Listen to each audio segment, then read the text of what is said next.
Good afternoon. Thank you very much for joining us for today's seminar for Research Contract 13-330, titled Characterizing the Climate Impact of Brown Carbon. For additional information about the speaker, as well as a slide and other material, can be found at the link shown in this slide. For those of you online, questions for the speaker can be sent to the sierra.rm.calipa.ca.gov.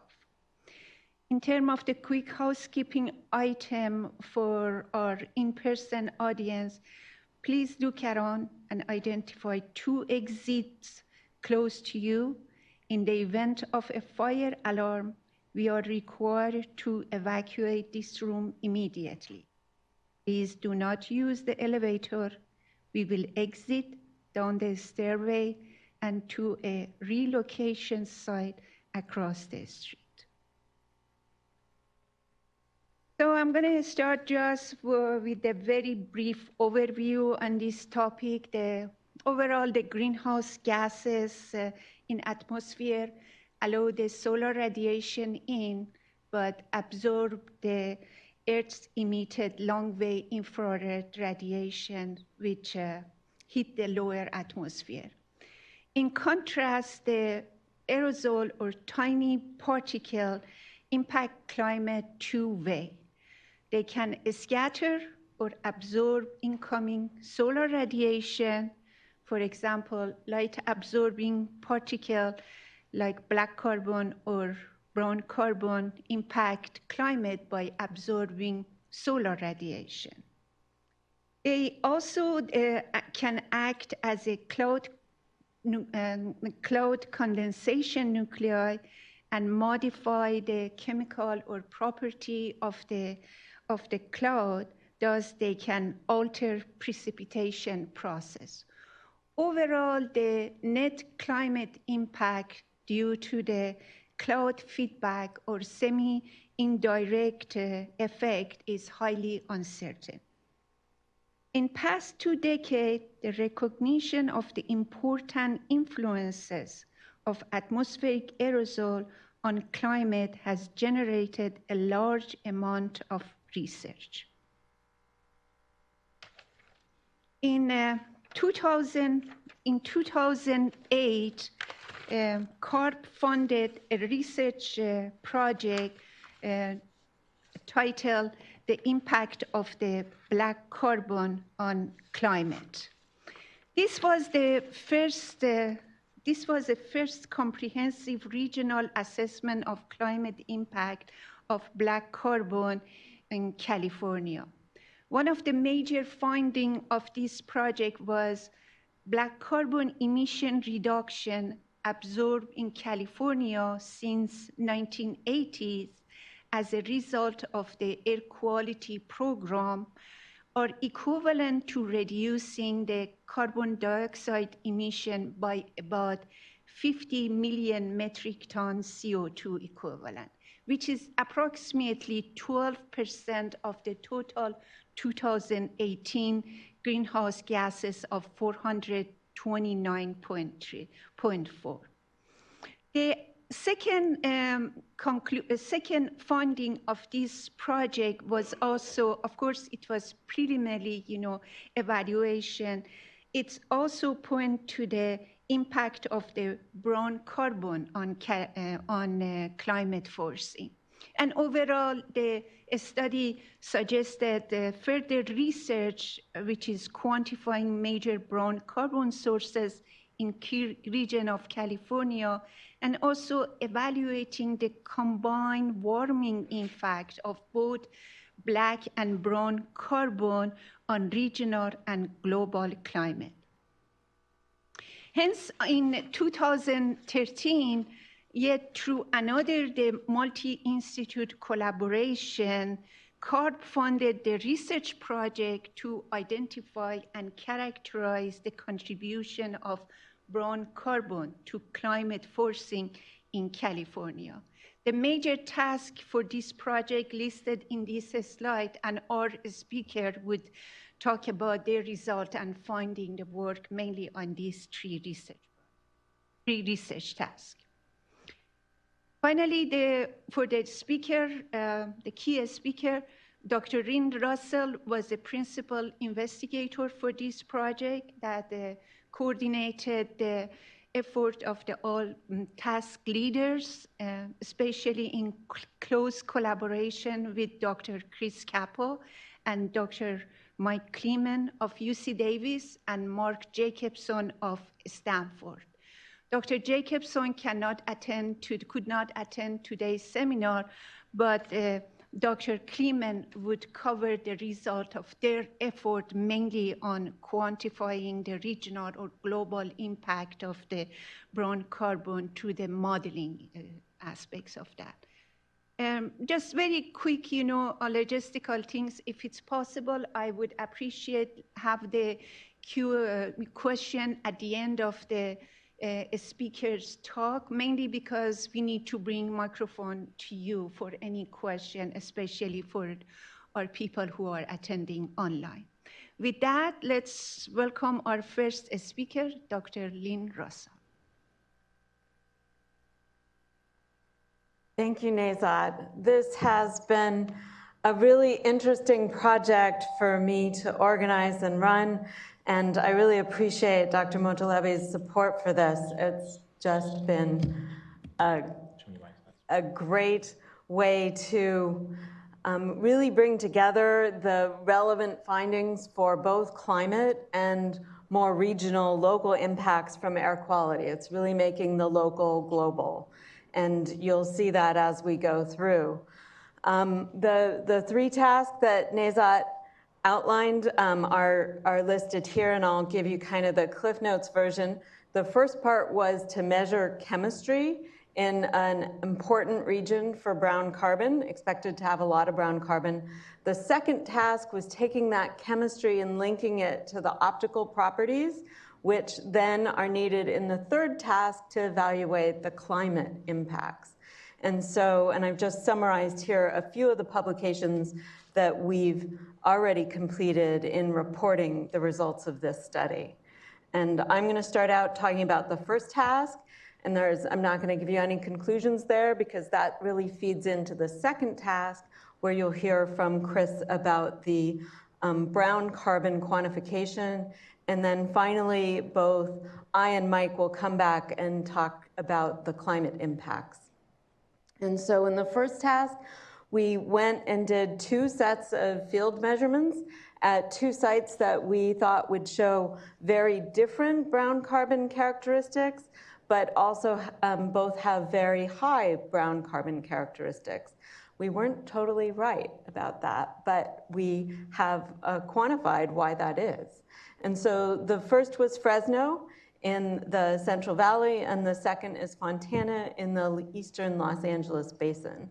And so both of those are reported in 5 different publications that we'll mention today. I'm going to focus on the first 2 that really give you the background for these 2 sites. So Fresno, the key parts were the residential burning in winter, coinciding with fog events, which of course Fresno is well known for. And then in Fontana, the key characteristics were the large vehicle emissions as well as the long time for the lifetime of secondary formation of organic aerosols. And that resulted in a couple things. First, the high oxidized organic fraction in Fresno, and that was associated with both high and low fog days, and understanding why those changed allowed us to then quantify the brown carbon characteristics. And then in contrast, Fontana, we were able to start on 4th of July in order to measure the impacts of fireworks in the Los Angeles basin. And they lasted for, very clear signal for more than 5 days. And that also related to how we saw both a higher nitrate during the fireworks and a consistent nitrate, even when the fireworks were not present. And so this just gives you an overview of some of the chemistry. And I want to illustrate here 2 things, both the length of the measurements and the detail of those measurements, looking at the diurnal cycle on approximately 5-minute basis. And that variability is what allows us to then correlate to the brown carbon characteristics being measured at the same time and place with similar time resolution. And so what you can see in Fresno during the low fog period is actually higher organics, and I'll show you next that that's associated with higher residential burning. This week was the colder, more holiday week of 2014-15. And then in the higher fog period, you actually have less organic, but higher nitrate fraction associated with that high fog. Very consistent characteristics of the organic carbon in terms of just oxygen to carbon, but very different signatures from those organics that allow us to track two different sources. And the first two plots here show you first the mass spec characteristics that we associated with different sources using PMF or positive matrix factorization. And then we link those with FTIR spectroscopy, so infrared spectroscopy, to also do source of identification with a complementary method. And the two methods actually line up, but it is very complicated. What you'll see in this low fog period is the high amount of this biomass burning in brown here, and also a fair amount of what we called mixed combustion, because we just couldn't separate the differences between vehicle and residential and other agricultural burning. In this second period here with the higher fog, it's mostly lower residential burning, and you get higher amounts of nitrate. And similar signatures in this bottom part are what we look at for single particles. And so we can actually see differences particle by particle in how those different types of sources result both in additional mass as well as in additional number of particles. And by lining those up, we find both consistency and stronger statistics to measure, to correlate to the optical properties which track mass as well as indirectly number. In Fontana, very different story, very high fraction of organics you can see in here consistently. This first 5 days here starts with 4th of July at the very beginning in this highest point here. Very high nitrate, high sulfate, and high organic, characterizing those fireworks. And then you can see the signature of the fireworks slowly being diluted in the basin over 5 days. And so gives you a very clear way to see the influence of fireworks in the basin. In terms of overall composition, it's actually less organic, more nitrate, and then in the rest of the periods, which I've highlighted here as non-fireworks, and I've excluded sometimes that had high wind and rain events because there was actually a storm in the middle of this July in Fontana. Again, the oxygen to carbon ratios of these organics are fairly consistent, but what changes is the type of organic. And those types allow us, again, to get a mass spec signature and an infrared signature to associate those organics, in this case, with initial hydrocarbon emissions from fossil fuel, and then, again, a nitrate type. And all of these are associated with mixed combustion and fossil fuel. And then one of the interesting things at the Fontana site, there was a lot of local dust, and we could actually associate those, the organics formed during the day and especially in the afternoon as secondary with depositing on those dust particles. And that's partly the result we get from looking at these single particles, which you can see have this fourth type in green, this vehicle-related oxidized organic carbon. And then just to the next thing we were able to do with size-resolved data was to associate these particular sources and their chemistry with different sizes. So the residential wood burning turns out to give you, on average, larger particles between 300 and 460 nanometers by mass and slightly smaller by number, about a quarter as big. And then in Fontana, they were much smaller, between 120 and 310 nanometers.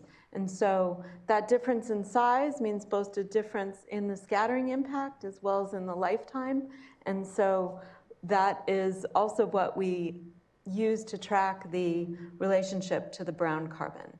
And those processes I'll talk about in a moment too. By having the size signature, we could also look at what formed the additional organic in the afternoon.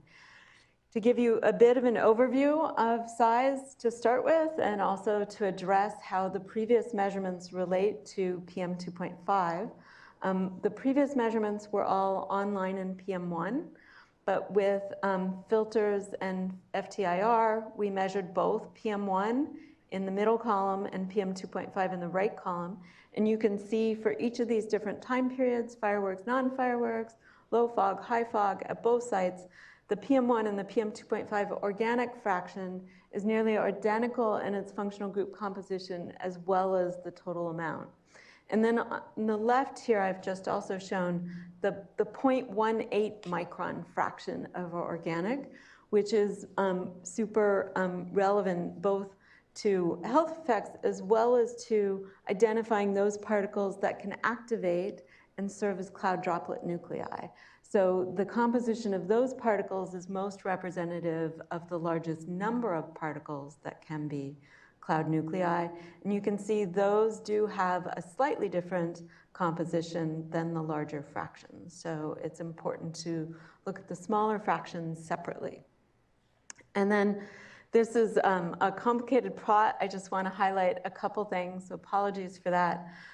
In the low fog and high fog, the x-axis in all of these is the size. And so what you can see is this biomass burning signature is very broad and relatively large compared to the other particle types and larger than in the high fog event.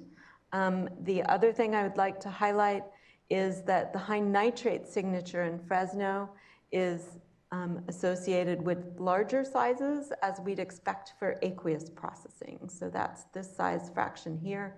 That shows up in the oxidized part 2, but mostly in this nitrate related part.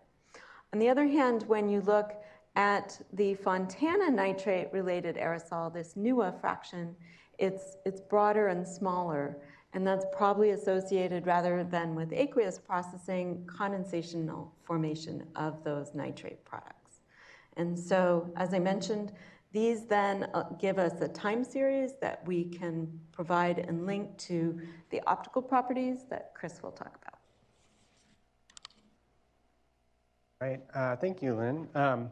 So based on a lot of that chemical information that we determined, we used that to understand the absorption and extinction by the particles, so their optical properties and the wavelength-dependent optical properties, with a specific focus on trying to separate out the contributions from different absorbing types of particles, namely black carbon and brown carbon especially, and looking in these same two regions.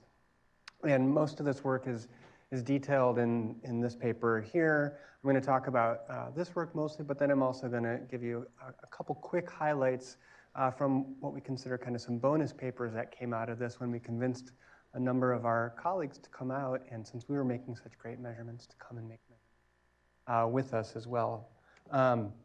So just some quick background to make sure that we're all on the same page.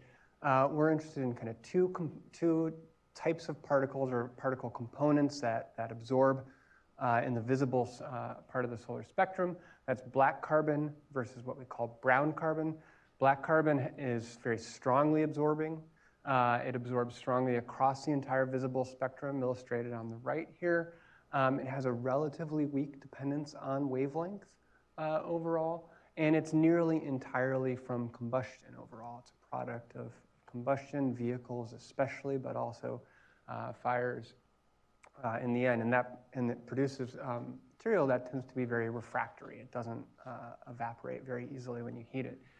In contrast, brown carbon, or what we might call absorbing organic aerosol instead, has comparably weak absorption. So that's illustrated in the cartoon on the right there. It has a stronger wavelength dependence overall. That wavelength absorption falls off faster with wavelength overall. And in contrast to black carbon, brown carbon isn't necessarily one thing. It's lots of different things. It's lots of different individual molecules that make up this complex mixture that gives it these particular properties in a given environment. So the properties of brown carbon can vary dramatically between different environments. And although the absorption by brown carbon per mass might be lower than black carbon, because we often have a lot more organic material than we do black carbon, the total absorption can be comparable with black carbon. So that's why we're concerned about it overall. One additional difference between brown carbon and black carbon is that brown carbon can have both primary and secondary sources in the end. It can be emitted from things like biomass combustion, but it can also be formed through chemical processing in the atmosphere, or degraded through chemical processing in the atmosphere as well. So it's much more dynamic in that sense than black carbon. Now, when we think about what we might observe in the atmosphere, what we might observe when we go to Fresno or when we go to Fontana or anywhere else in California, is that the total absorption is going to be governed by the relative contributions of black carbon and brown carbon overall. And that's going to depend on the particular mix of sources that we have, whether we have a lot of vehicles, whether we have biomass burning going on, what the chemical environment is that can produce brown carbon or degrade it overall. Those chemical transformations can really matter. So what you see in a given environment or a given season can be quite different. And then another aspect is with respect to black carbon specifically, is that when you have this black carbon material, this soot material illustrated here on the right with the little cartoon of the black fractal-like particle, is that when it mixes with other stuff, even if that other stuff isn't absorbing itself, when it mixes with other stuff, that mixing process can actually lead to an increase in the absorption by the black carbon itself. And the extent of that increase depends on exactly what the particles look like, what their internal morphology looks like in the end. And this can be a substantial effect, or at least it's been demonstrated to be a substantial effect, maybe a factor of 2 in terms of the absorption in laboratory studies. But field observations have been a lot more ambiguous. And here again, we find actually pretty strong evidence that this mixing effect is small in the actual atmosphere, as I'll show here in a minute. But we need to balance out all these different factors, and we've done that in our measurements. So just a little bit more terminology, and then we'll get to measurements here. So I'm going to talk about a couple different things that we use to characterize the absorption by black carbon, by brown carbon, and by the total addition of the particles. So first, in the upper left here, the black carbon mass absorption coefficient. This is the ratio between the total absorption that we observe and the concentration of black carbon. This is a very common metric that's used to assess kind of the total absorptivity of the system, how strongly it's absorbing overall. Bigger values mean more absorption per amount of black carbon that you have in the end.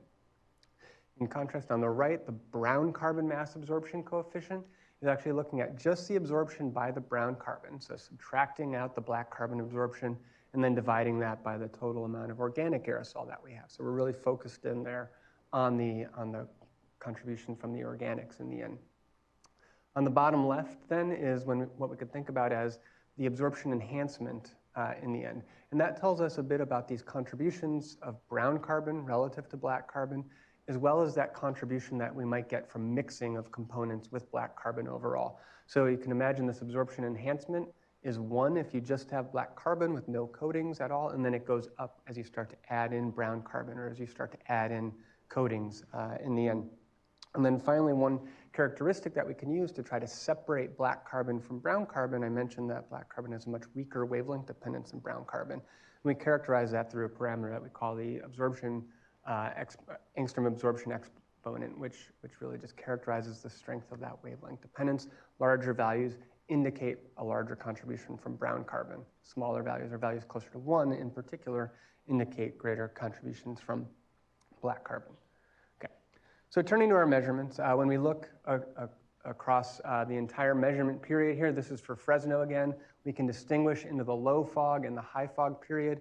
Here the colored lines are for the total extinction, which is just proportional to the total particulate matter mass.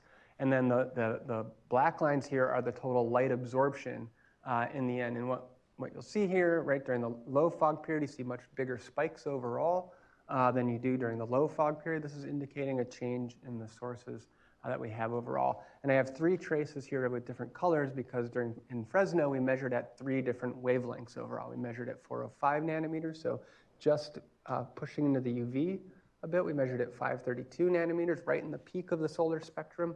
And we measured at 870 nanometers, so out into the red range as well, so allowing us to characterize that spectral variation of the absorption overall.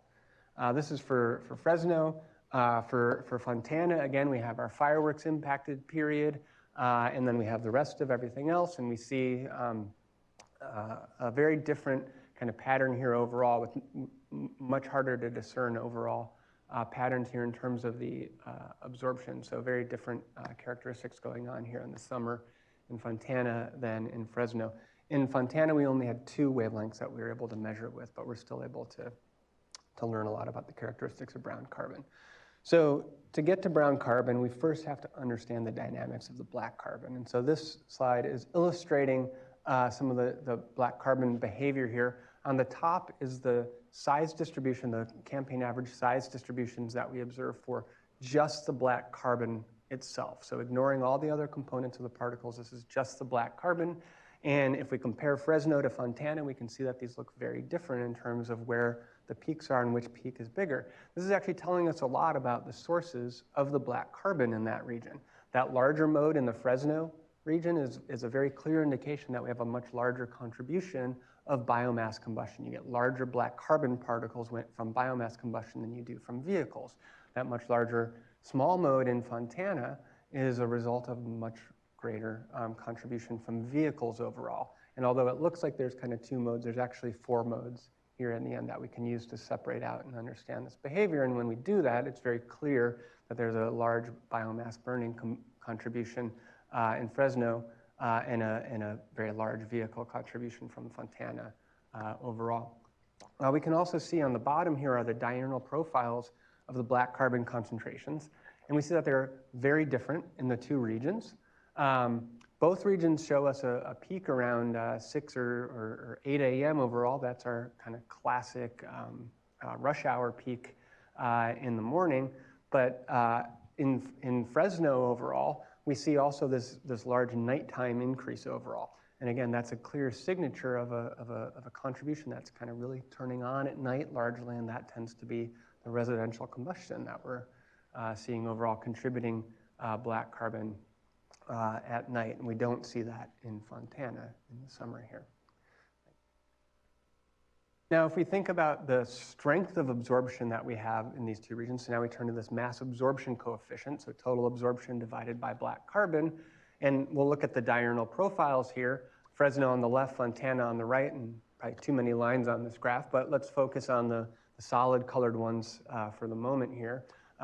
So in Fresno, we see that, let's say at 405 nanometers, that's the blue line on the top, we see a pretty strong diurnal profile here with larger absorptivity at night than during the day, but also an increase during the day as well. If we compare to Fontana at that same wavelength, so compare the blue lines, we see overall lower absorptivity and a very different diurnal profile again indicating the different sources.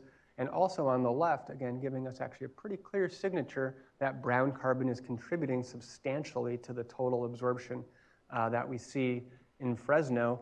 On the right, what we're seeing is a much smaller contribution of brown carbon within Fontana overall. We can look at the other wavelengths as well, and we see similar behavior, but it evolves as we go from 405 nanometers, the blue, to the green at 532 nanometers, to the red at 870 nanometers. We see an evolution on the left there, and that's because the brown carbon contribution falls off as we go to longer wavelengths because it has a stronger wavelength dependence overall, and we see that very clearly in these signatures overall.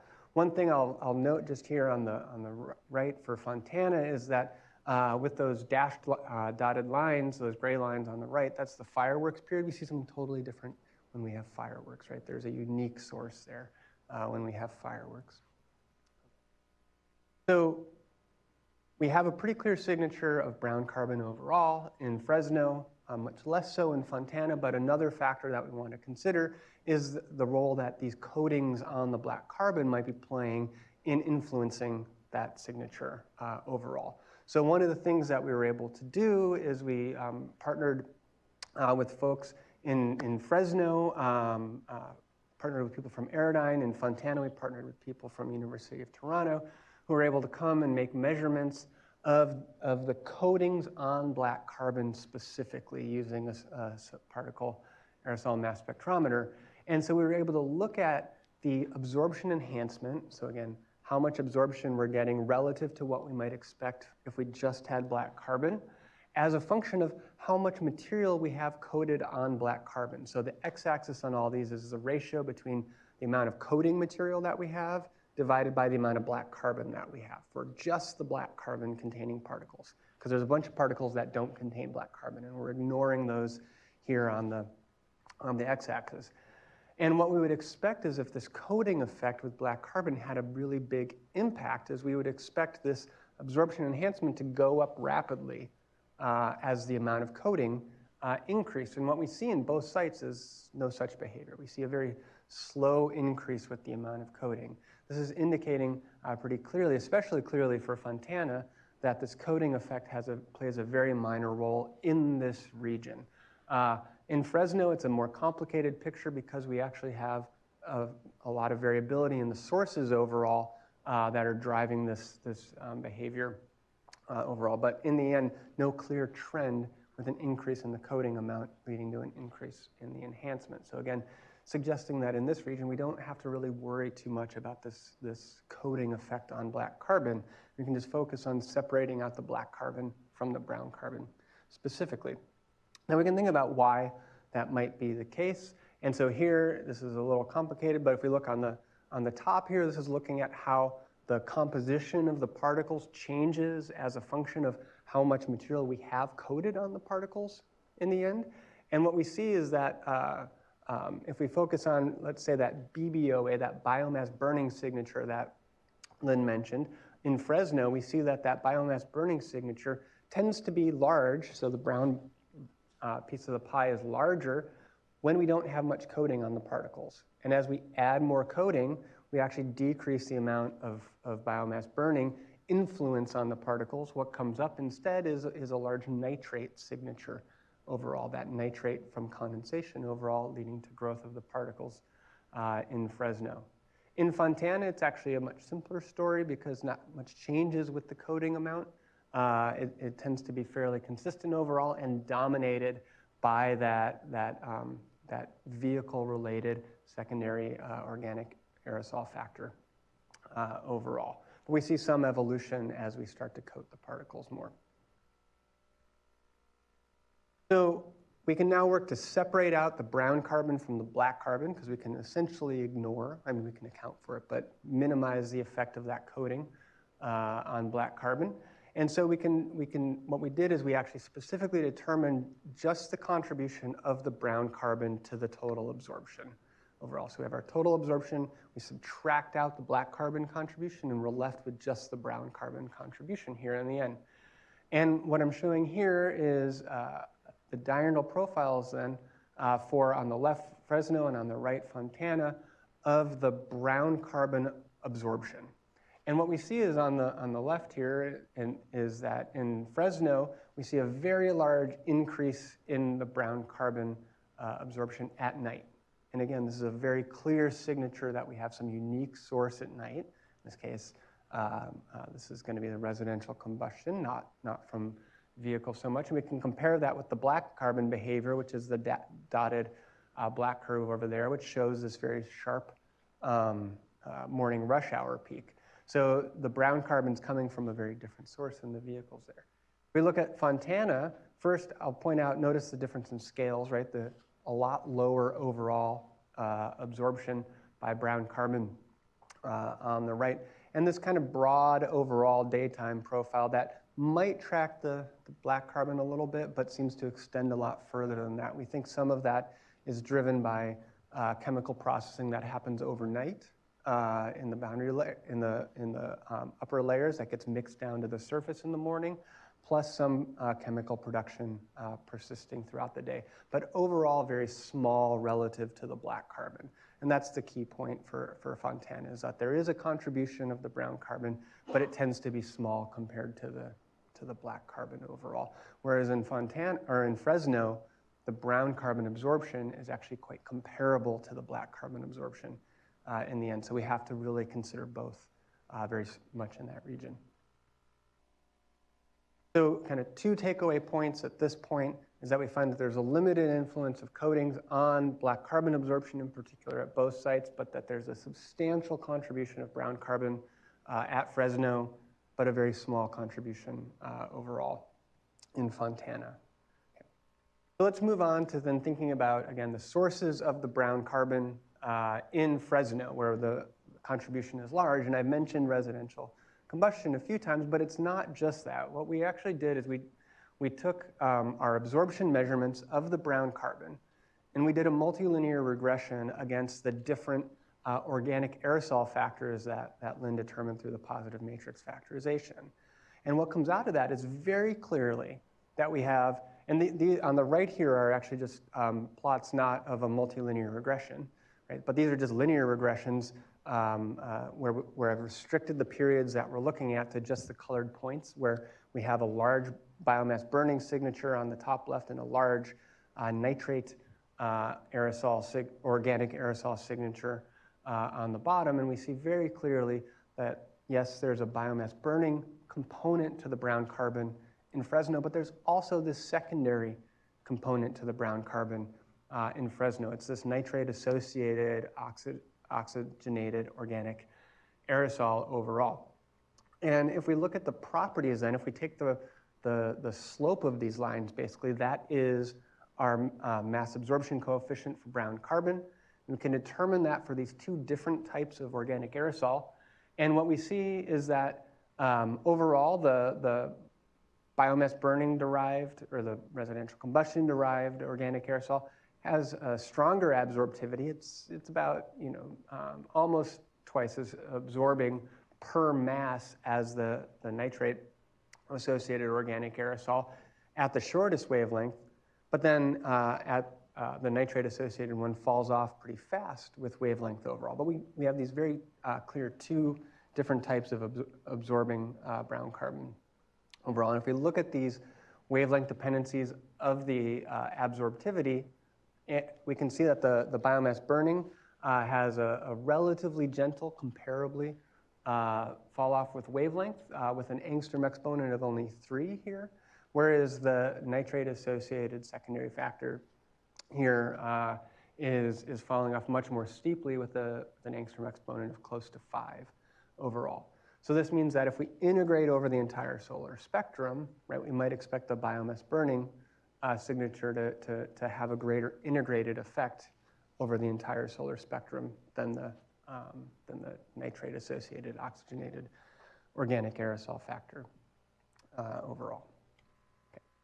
So just to summarize here, kind of the overall points here real quick, we find that the influence of coatings on the black carbon absorption is negligible.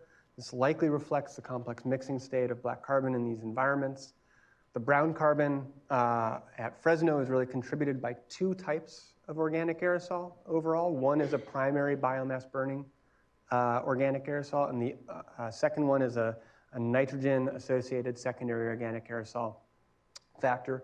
We find that this BBOA absorptivity is stronger than the nitrate organic aerosol absorptivity, although they are comparable.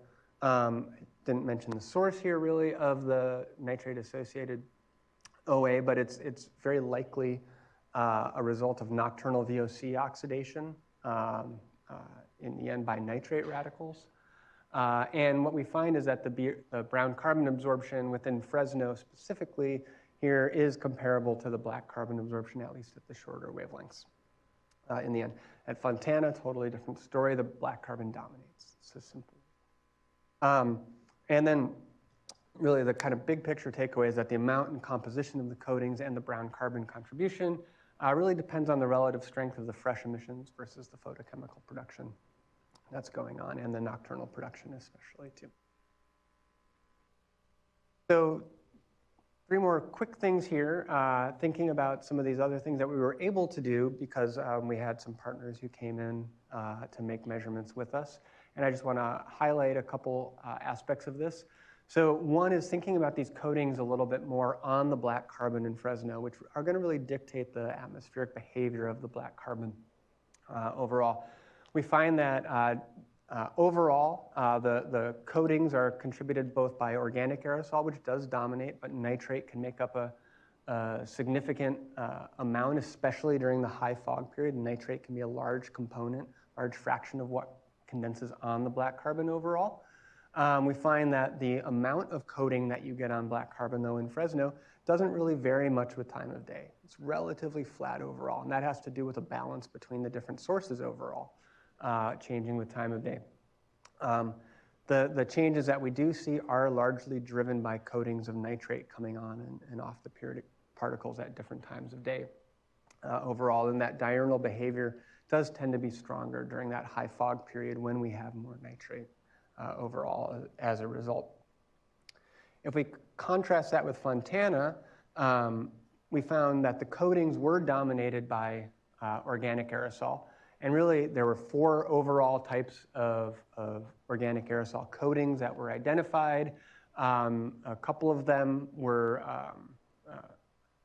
what we might consider black carbon or hydrocarbon-like organic aerosol rich. These are really things that are going to be contributed by primary emissions from vehicles. But we also found that there were 2 different types of secondary signatures, these OOA-rich signatures. And the contributions of those OOA-rich, which are secondary organic aerosol, overall increased as the amount of coating on the particles increased overall. So stuff's condensing on the particles, and the particles grow overall. Because of this, in Fontana, because of the stronger photochemical environment that we have overall, we saw much stronger diurnal dependence in the coating overall. We also saw evidence, though, of nocturnal production having an influence on what we see coated on the particles overall.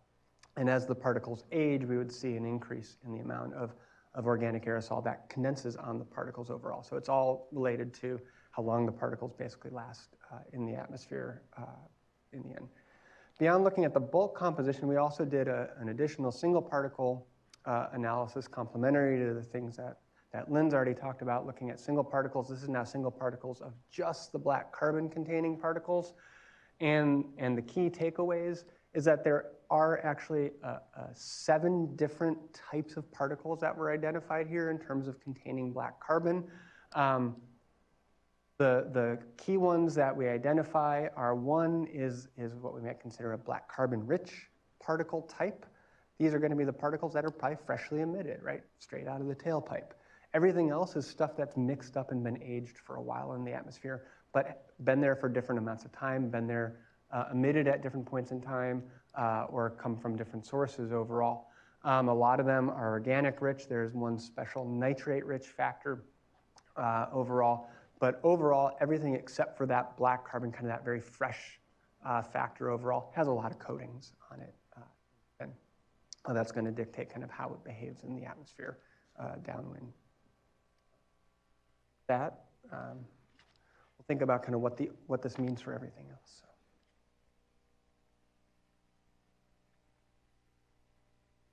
This first part of putting this back into the big picture is really inspired by the previous project that Dr. Motalebi mentioned that was led by Ramanathan. And so here we're going to compare what we found at the surface to what satellites could actually derive about the contributions from brown and black carbon. And so in this study, it's really focusing on taking those detailed measurements of both chemistry and optics at the surface and then seeing how they compare to what satellites can get by looking down from space. And so there's a number of ways to do this, and this is the result from the previous project that we were comparing to. An AeroNet is actually a ground-based network of column measurements where they have a sensor at the ground that essentially mimics the same type of measurement that can be made by satellite from space. And the Ramanathan project had shown the result that, shown here from Bahadur et al. 2012, that you can actually split up the contributions from the column to find how much of that air column above the surface can be attributed to black carbon versus brown carbon. And what he found for California was about 70% from black carbon and 20 to 30% from brown carbon. And this was a multi-year average where he was actually able to look at the history of how these emissions had evolved. And so one thing we set out to do with this project was to give a real-time ground truthing with detailed in situ measurements at the sites we studied. And it turned out that this was not possible at Fontana due to data availability of the AeroNet that I'm happy to tell you more about. But at Fresno, we were able to compare at the same day and time and place what was seen in AeroNet for the whole air column versus what we saw at the surface. And so the trade-off here is that the surface can see very detailed chemical composition as well as the absorption, and very high time resolution within each day, shown in blue. And then AeroNet just gets glimpses based on when there's no cloud cover above and when they're above detection limit to retrieve these quantities, which turns out to be, fortunately, somewhat limited. It's much higher rate of collection in more polluted places. But in California at these times, there were only a limited number of overlaps. So for the Fresno campaign, thanks to a prior campaign that Chris Kappa and Chi Zhang had participated in, we actually had 2013 data to use from that campaign as well as 2014. And so what we found was that when you compare first just the total scattering of satellite compared to the in situ, in 2013 the comparison was not very good. You got a very low correlation. These two don't line up. In 2014, lined up much better. And so there's a few reasons for this that we looked into. The first is that to do this comparison, you have to assume that the surface accounts for most of what's in the column, and then you scale by the modeled boundary layer height, which Mike Kleeman's group provided. And so what we think is the big reason for the difference in 2013 is that the meteorology was not as simple as we had hoped. In 2014, however, it compares very well, and on average, the comparison isn't bad. And so this then allows you to then look at the difference in the predicted black carbon and brown carbon for each site that we found. And in both these studies, there was negligible dust contribution so that we were able to eliminate that at Fresno. And so the retrieved AeroNet versus black carbon for 2013 is about 20% off. For black carbon, about 20% off for brown carbon as well. But in 2014, when the meteorology was much more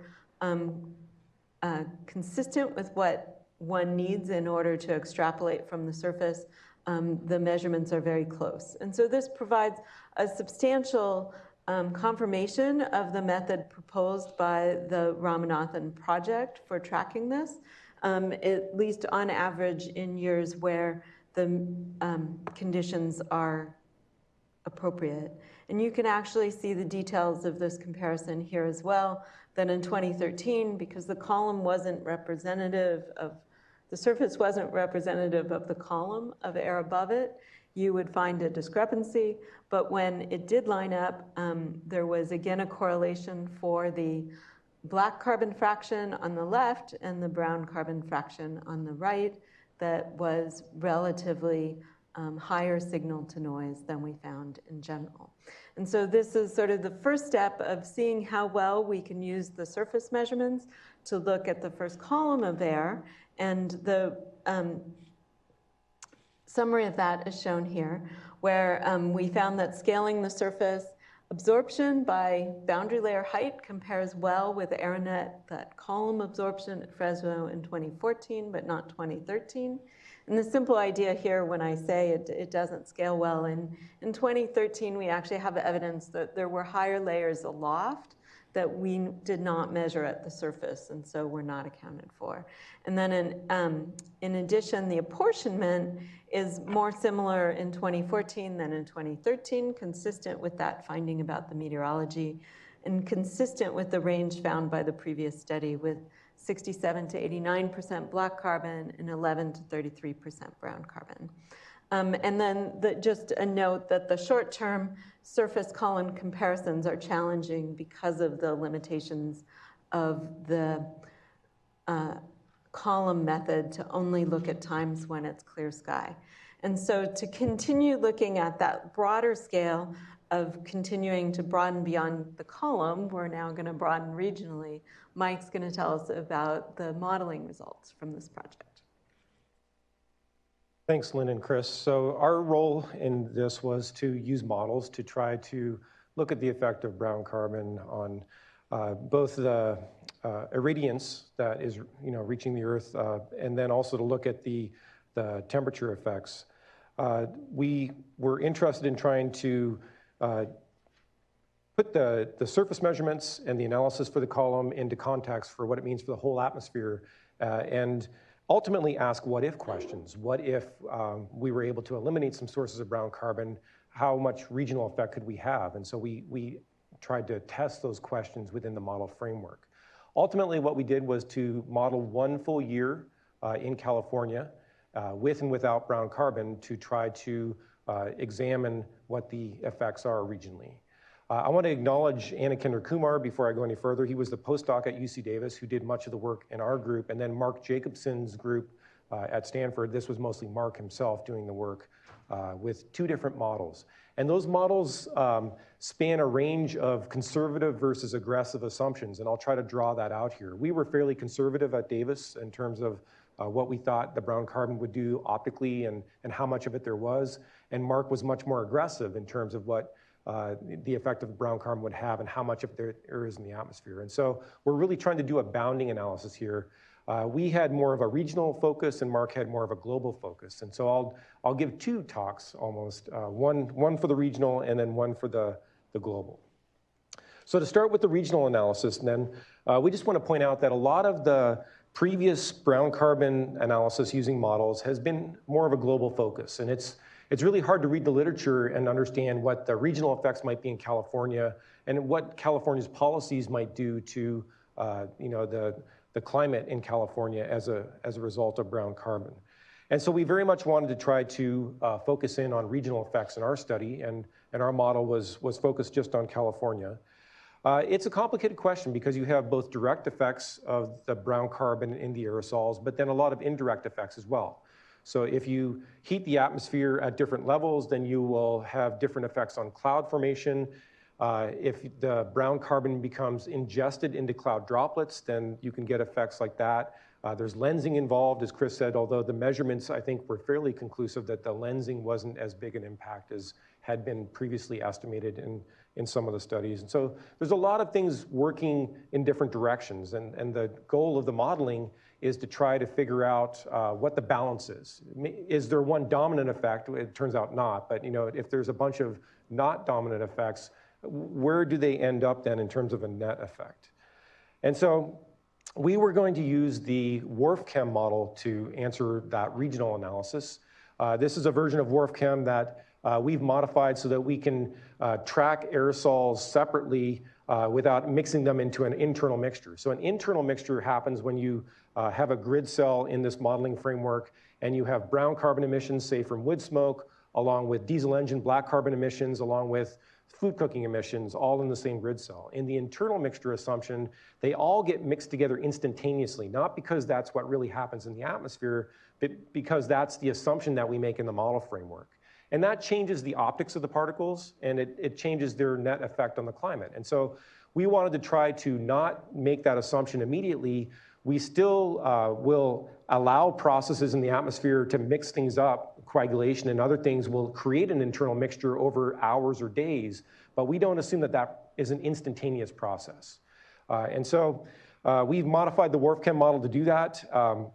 And we think that it hopefully will give us a more accurate picture of the optics of the particles, including those brown carbon particles that are the focus of this study.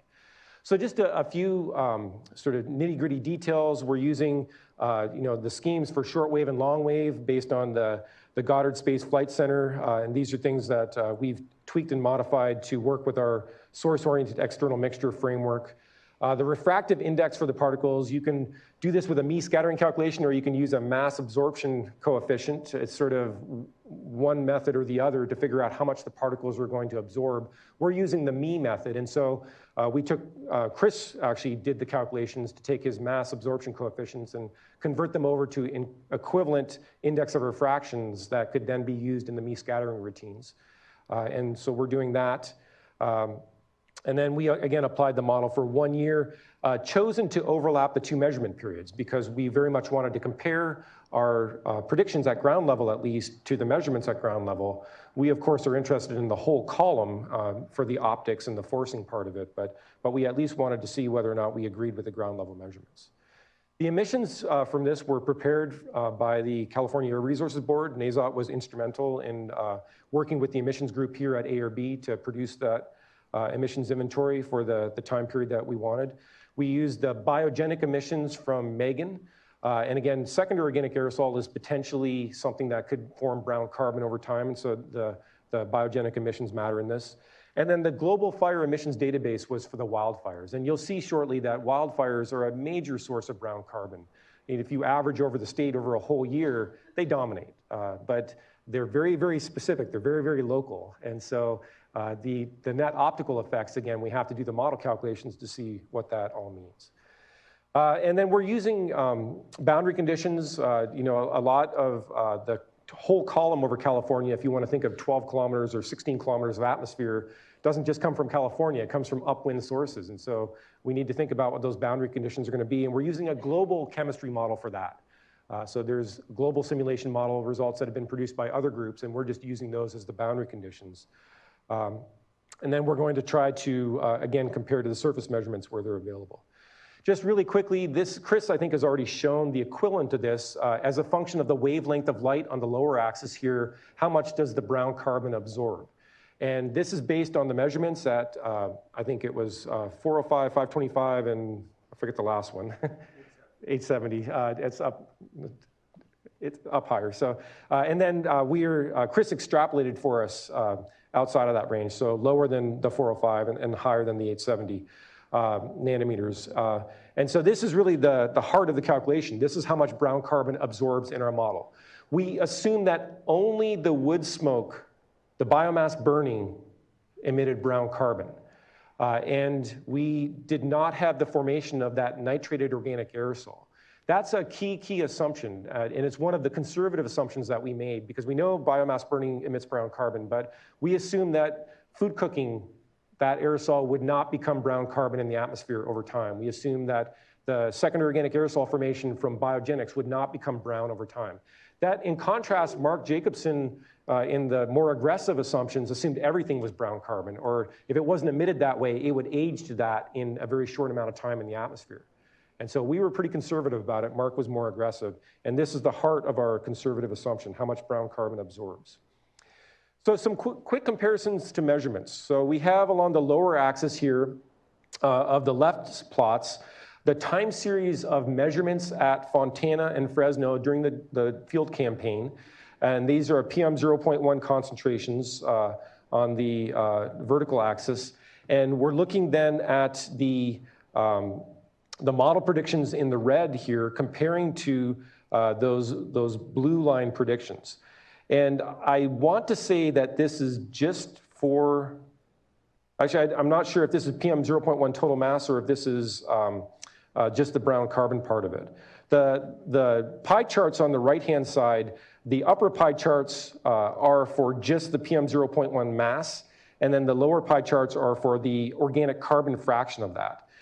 We've got the measurements on the center plots, the middle pie charts here, both from the IR, the FTIR, and the AMS measurements, and then the model predictions are on the far right for the pie charts.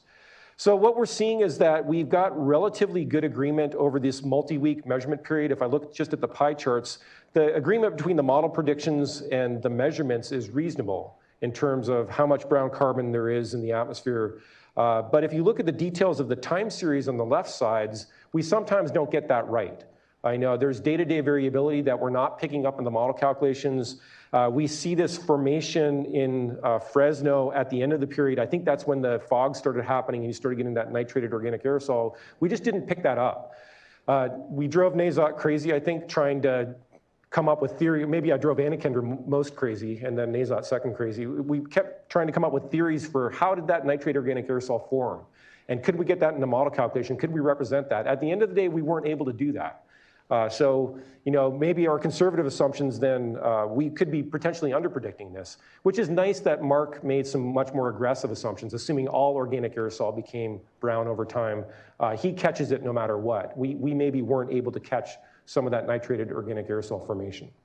But overall, we're certainly in a reasonable agreement with the measurements, which gives us some confidence that our model predictions are going to have some value to understand the role of brown carbon in California. This is just a quick look at the emissions inventory for a couple of relevant species here, the elemental carbon, the organic carbon, and then BRC, what I'm calling brown carbon, in these three plots. And this is all excluding wildfires to start with. So if you look at the far left, elemental carbon, that's focused over Los Angeles, where you have a very high activity of diesel engines. You of course have the major transportation corridors and cities. You can see San Francisco there as well. But a lot of focus on Southern California.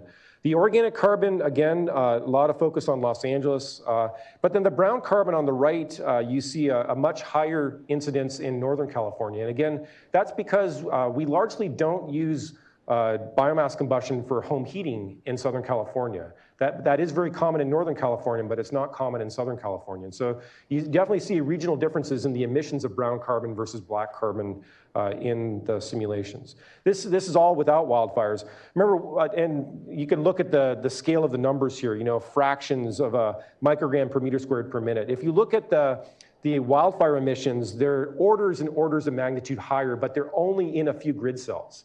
They're very, very narrowly focused, but they're just massive compared to what the routine emissions are. And I mean, that makes sense. If you look at these plumes from wildfires, you see them on the news, they're very dramatic, very stunning pictures of these massive plumes. And what you see in cities these days is nothing compared to that.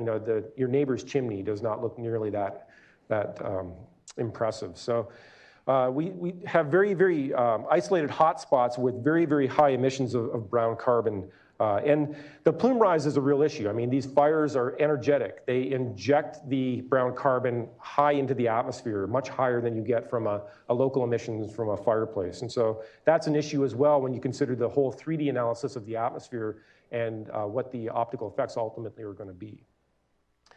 So if we just look at a picture of the emissions on the upper plots here, and then I think the surface concentrations on the lower plots, basically the surface concentrations are showing up where the emissions are, is the only point I want to make here. So if you are interested in the elemental carbon emissions, they're going to have the most effect on surface concentrations at their emissions points. So Los Angeles has the highest concentrations in the lower left plot of elemental carbon. If you're interested in the brown carbon emissions, they're in the top right plot, they're highest in Northern California, and then you're going to see the highest concentrations of brown carbon also in Northern California. So, it makes sense, but it's a good reality check just to put it up. But again, this is only for the first level of the model, the first 30 meters of the atmosphere. And when we care about the forcing, the climate issues, you care about the whole column depth. And so you have to really think about the column totals. This is just another plot then of some other things that are in the aerosol. The total PM2.5 surface concentrations in the top left, the elemental carbon concentrations in the top right. We just saw that in the last plot. And then we've got nitrate aerosol, that can potentially form coatings. That's somewhat evenly spread between Los Angeles and the San Joaquin Valley here in the lower left. And then the ammonium concentrations here as well. Although, I won't get into that one. So let's take a quick look at the column total concentrations for things then. And we've got elemental carbon on the top left, the organic carbon on the top right, and then the column total nitrate on the bottom left and the column total brown carbon on the bottom right. And really what you're seeing here is the effect of a wildfire. So that column total concentration is dominated by a wildfire that occurred, and it didn't affect surface level concentrations that much because it injected things higher into the atmosphere. It got out of the first cell. We actually injected it a little too high. Our plume rise calculation wasn't as accurate as it should be, but I don't think that will affect ultimately the column forcing. But Mark Jacobson, again, we had different assumptions for where that wildfire emissions would occur, and so he put them in lower than they should have been. We put them in higher where they should have been. But ultimately, I think that our overall model conclusions are still going to agree on this point. So quite a different picture when you're looking, it's as if you're looking down from space over a whole annual average, the picture you would get versus if you look at just the surface level with instruments. So again, just trying to reinforce that perspective is the one that we're interested in this project. So some optical calculations, and I'm quantifying this with the absorption coefficient. So how much are the particles in the atmosphere absorbing in the column? And again, you can see where that column brown carbon and elemental carbon were dominant. We're seeing the hot spot in the absorption coefficient. You're also though seeing some column total, absorption coefficients here over the San Joaquin Valley as well. And we're looking at a couple of different wavelengths here in the top, both 475 and 525, right in the visible range where most of the solar energy is. And then we've got scattering on the lower panels here. That's just for total light extinction, but we're mostly interested in absorption in the context of brown carbon and what it's doing in this project.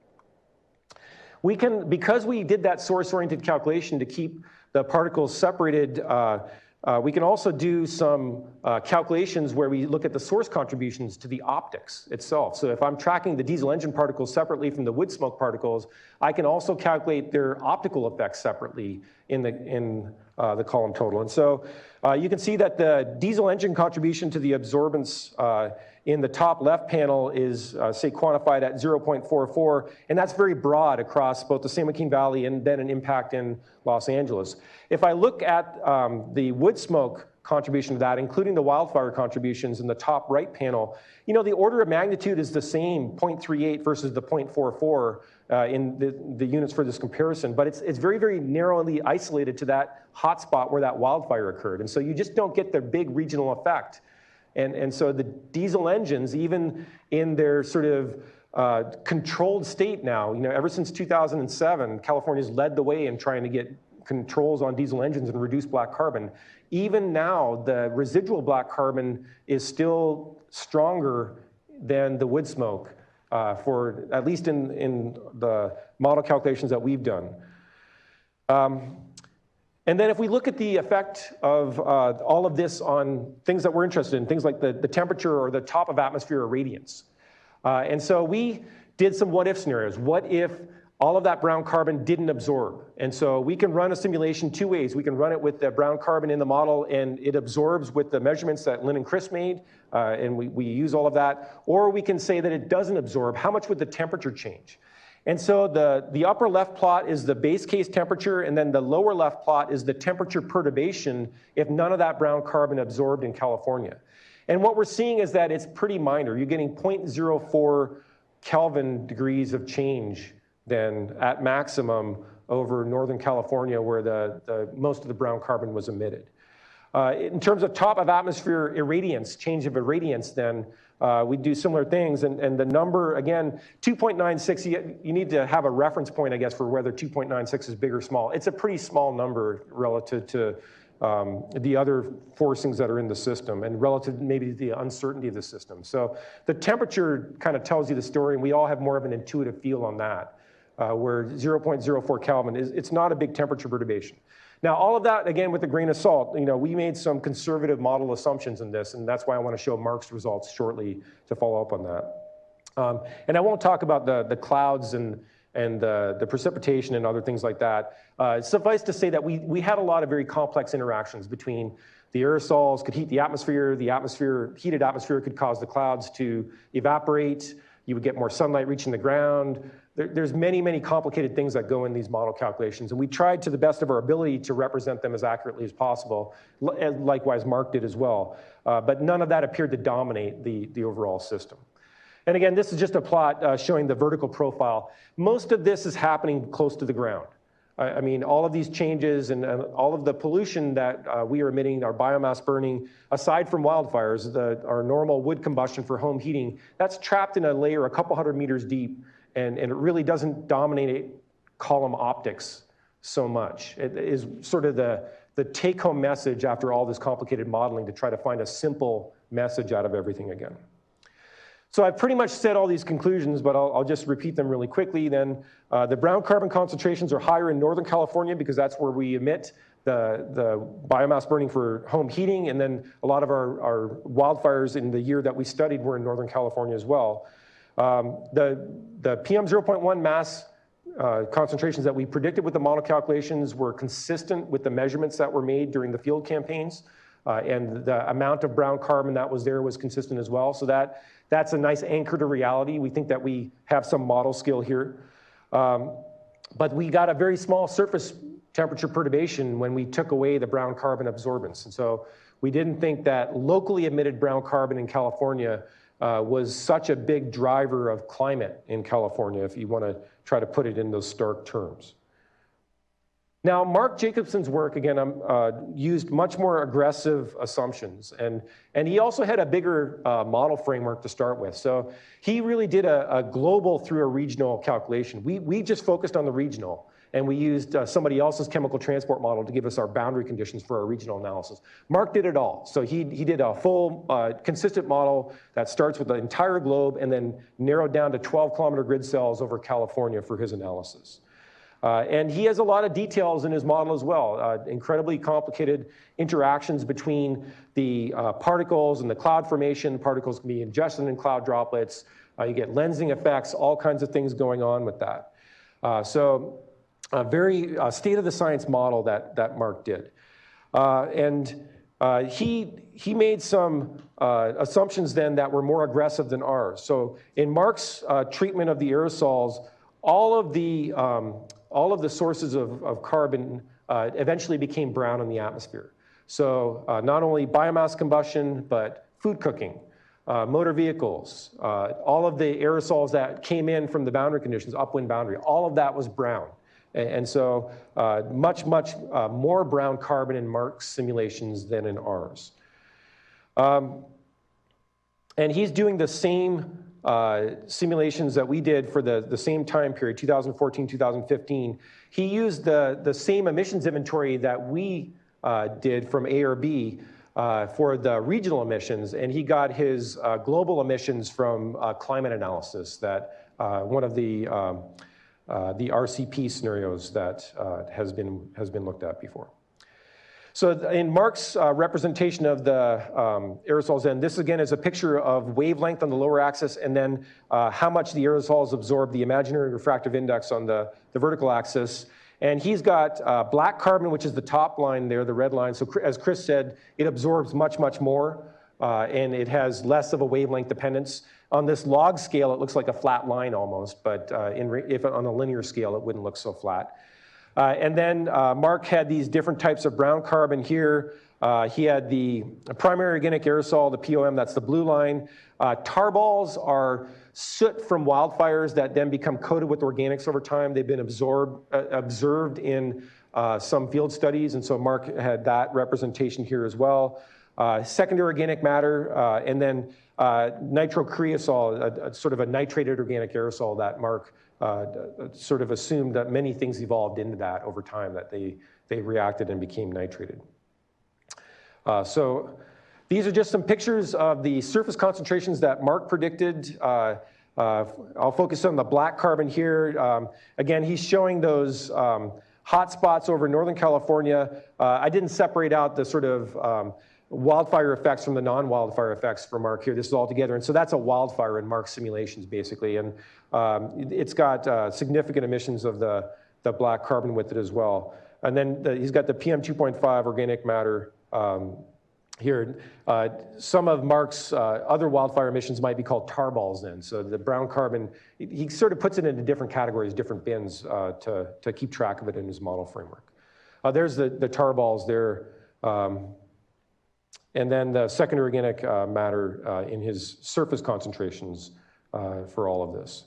So his column totals then, brown carbon again, black carbon, sorry, highest in Northern California. The PM2.5 primary organic matter is looking a little bit more uniform over the San Joaquin Valley and then Los Angeles. And then he's got the tar balls. He's got obviously a fairly major influx coming off his boundary conditions then for those tar balls, the sort of aged process biomass combustion that is acting as brown carbon also in his model calculations.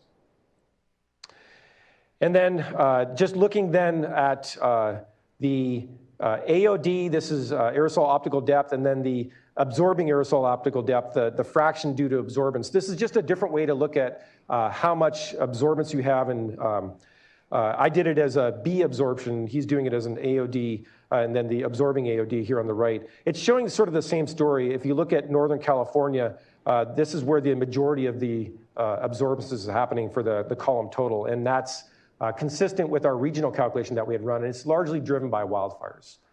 Those are sort of the dominant effect that's happening. And then I'll skip over the cloud effects because I want to get to the temperature one just to focus in on the take-home message here. So if I look at the bottom left, this is the perturbation in the temperature if none of that organic carbon had been absorbing.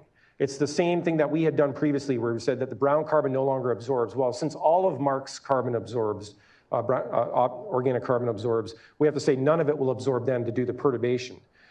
This is a temperature perturbation over the first 15 meters of his model. Again, we're seeing very small numbers. So if I look at the average, it's 0.2 Kelvin, let's say. So that's a little bit higher than what we had predicted. Again, because Mark made more aggressive assumptions in his model about how much brown carbon there was. But it's still a very small number. So even though his ultimate perturbation in temperature, estimating the effects of the brown carbon on warming, is maybe 2 or 3 times higher than what we had predicted, both of those are very small numbers. And so the bottom line conclusion is the same, is that there just doesn't seem to be a strong local effect on the temperature in California, the surface temperature in California because of this. You got at the top of atmosphere irradiance here listed as well, 1.07 watts per meter squared. We had 2 point something, but again, I think that's small and sort of within the uncertainty bounds of being not very significant is the take-home message from this. And then showing precipitation as well for this, but again, not a really coherent pattern.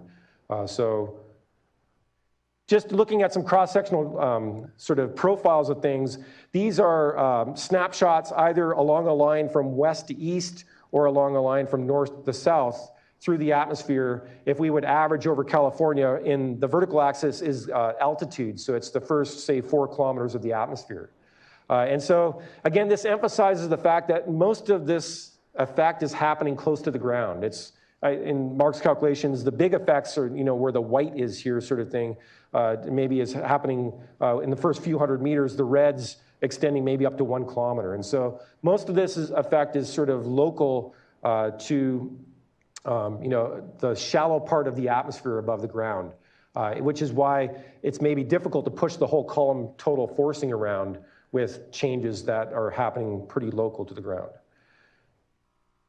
Okay, so the conclusions I've already sort of stated them, but just to repeat them really quickly, we have a consistent sort of pattern evolving between these 2 independently applied model calculations. One made conservative assumptions, one made aggressive assumptions. They both agree that the majority of the brown carbon effect is in Northern California. They both agree that the ultimate temperature perturbation associated with that brown carbon is actually fairly small. There's understandable reasons for why the calculation that Mark did is more aggressive. It shows bigger numbers than the one that we did, but again, even those bigger numbers are sort of smallish, and so it's not really a dominant effect, I would say. So we think that this bounds the reasonable current estimate, with the caveat that that formation of nitrate organic aerosol is interesting. It would be great to understand that process, and that wasn't explicitly in either of these model calculations, although Mark's more aggressive assumptions may have swept it up anyway. But that's the conclusion that we come to. So with that, I will hand it back to Nazat, I think, or to Lynn to say a few closing words, perhaps.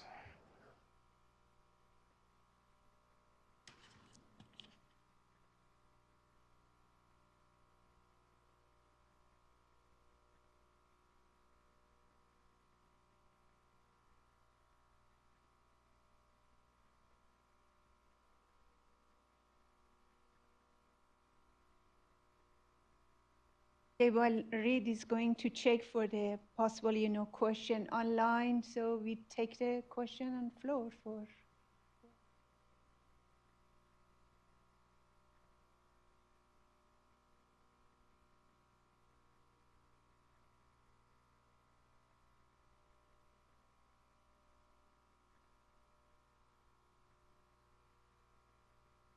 I have a question.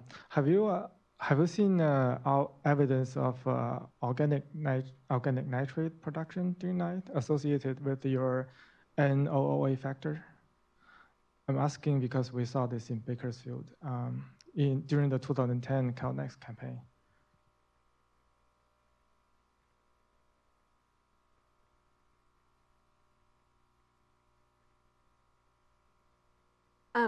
Sure, so we did see some organic nitrate at both sites, more so at Fontana and with some nighttime formation evidence, but not as clear as in the Bakersfield study.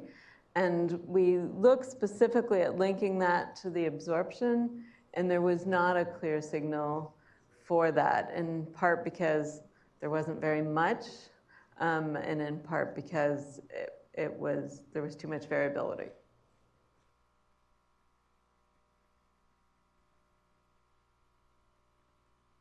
To add to that really quickly, the Bakersfield CalNext study that you're referring to was in the summertime within the Central Valley. The Fresno study was in the wintertime, so that could explain some of those differences, and then potentially differences in emissions, in particular of the VOC precursors between Bakersfield and Fontana, could explain that summertime difference.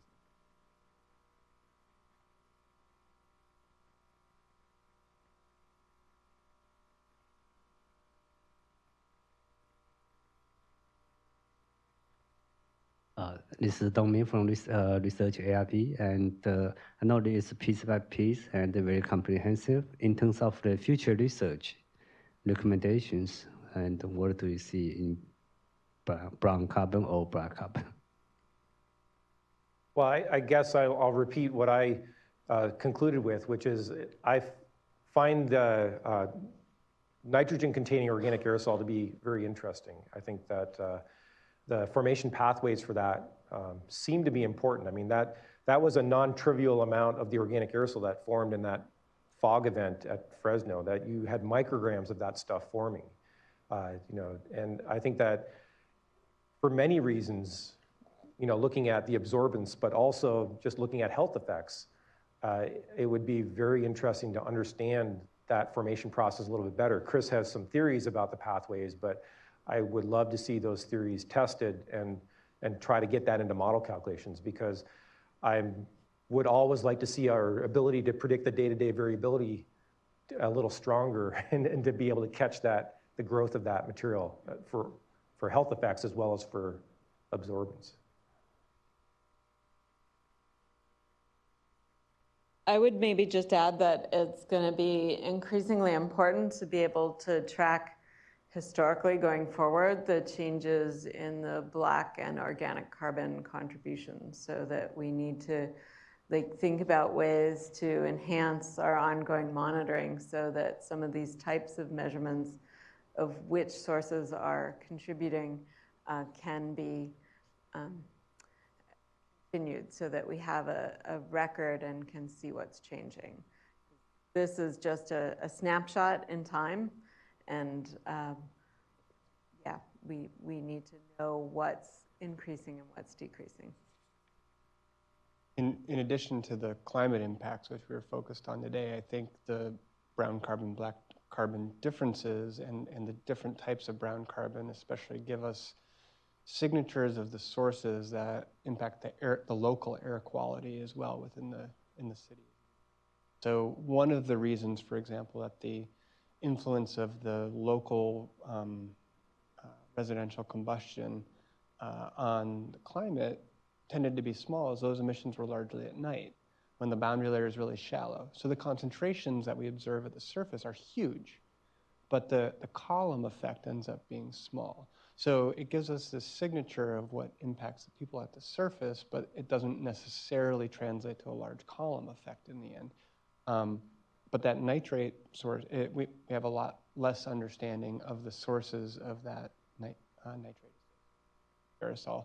And I think of secondary organic aerosol in the wintertime environment altogether, throughout the valley, that's important.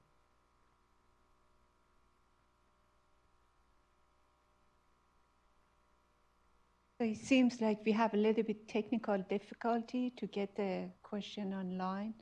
Reed went to get help, so I take a few. So in the model for brown carbon, how much aging do you give the model to? Because so we don't specify aging, we calculate aging. And so things become, they will have nitrate condense on them over time. They will form SOA, will form over time and will condense on the particles. We didn't have any transformation in our model per se where one type of primary organic aerosol would age into a sort of more absorbing type of organic aerosol. Mark, again, made the assumption that everything was absorbing immediately. So he had sort of the extreme other end of the assumption where he had aging built in right from the time zero. So I think that we spanned the reasonable range of assumptions, us being conservative, him being aggressive in that treatment.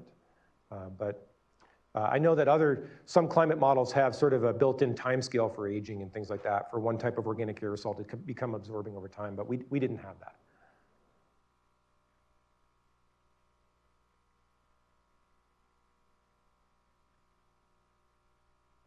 Well, I want to suggest that maybe if any additional question, if I get it online, I may, forward it to your attention for responses. So, did you get any?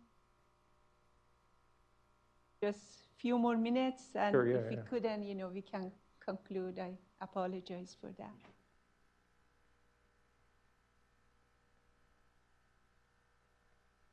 Who's it for? For all of us.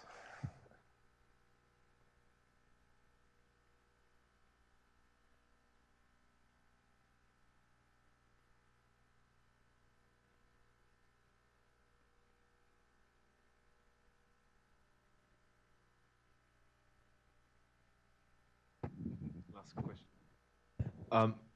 Mike, on slide 68, this is one of Mark's slides. I was interested to see something on temperature perturbations that you were showing on, but even with the brown carbon emission scenarios, the land-based temperature increase was negative. So it's essentially saying there is temperature decrease. Is that just because it's negligible, or are you, does that really make sense? I think that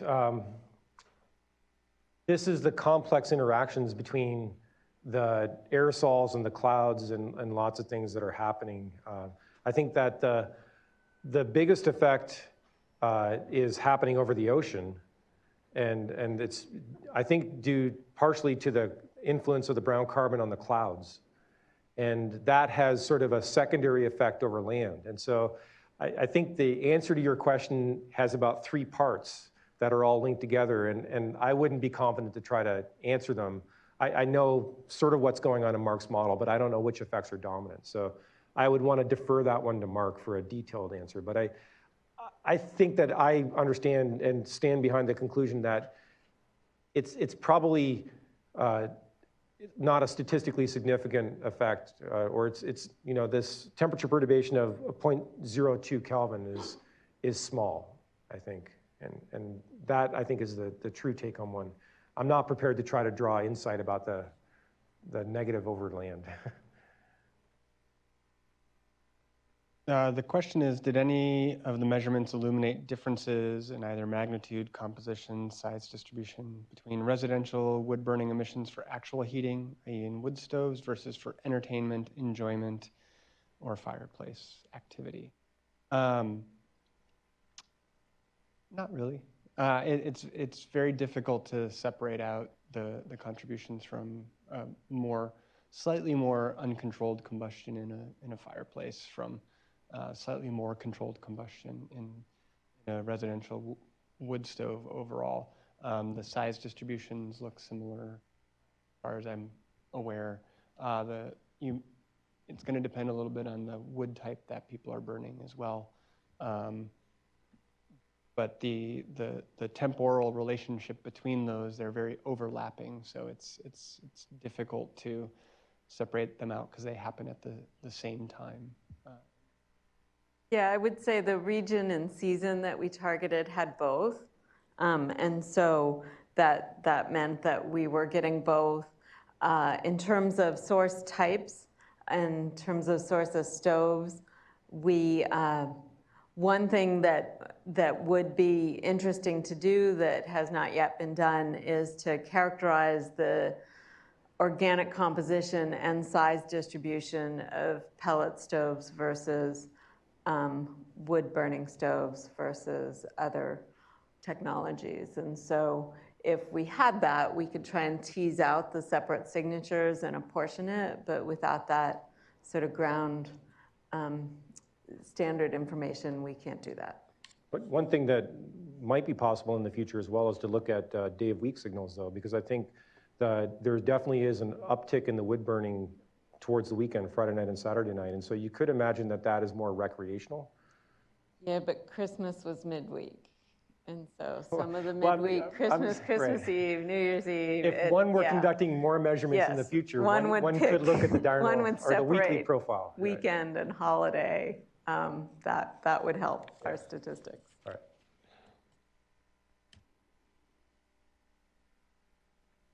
So do we have any question?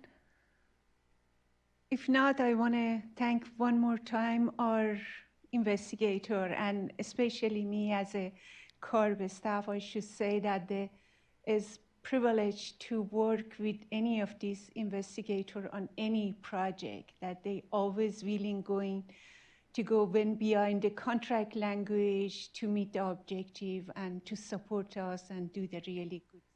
So on behalf of the CARB, I'm truly thankful for all of your support, not only for this project, for ongoing and anything else.